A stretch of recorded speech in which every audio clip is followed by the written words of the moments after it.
Kumuklose ang hita. Kita ko na, baby boy, si baby. Sabi na.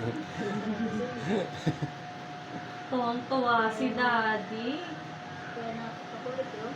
Oo, magalaw siya talaga. Masyado siyang magalaw. Marami ka rin kasi ng tubig na matubig, kaya magalaw din siya.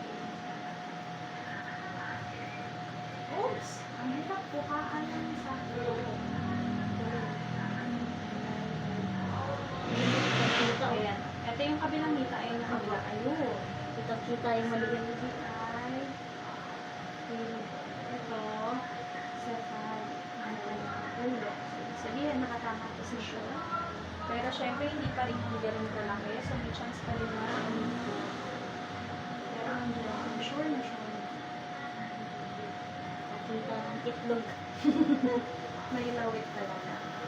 Ano yung sinundan, ma'am? Boy or girl? Boy po. Ah, boy din. Malaki na. Opo, 6 years old. Ano ka na? Bibili ka na naman ng gamit. Ayan. Maybe 6 years. Ah, 6 years, 6 years. Ayan. Pwesto naman si baby. Andito yung ulo sa baba, yung mga hita nandito sa taas. Baby boy, sure na sure ayun talaga. Ayan.